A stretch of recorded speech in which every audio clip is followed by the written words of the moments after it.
While you might purchase bedroom furniture for its good looks, it's definitely more about how much stuff fits in the drawers. This guide will help you make a well-informed decision when the time comes to buy bedroom furniture. Yes, Jamie, we know one of these is a little bit bigger, but would you believe the larger dresser has 3 times the storage? Well, watch this, Jamie. Which dresser do you think will hold 60 pairs of jeans? This is academic at this point. Let's find a place for the rest of those jeans. Grab a tape measure. We're going to calculate the volume of this dresser. Measure the length, width, and height of the drawer's interior. Multiplying those 3 measurements gives you the volume of the drawer in cubic inches.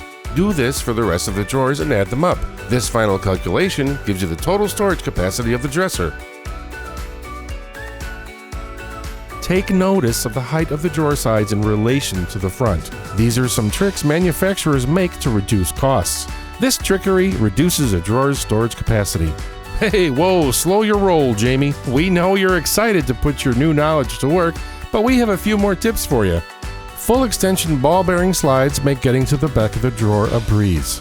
By far and away, the dovetail joint is the strongest method for joining 2 pieces of wood together.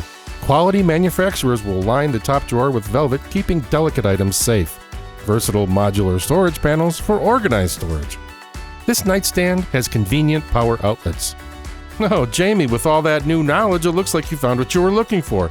Next time, I'd opt for delivery. Thanks for watching. Here's a few more tips.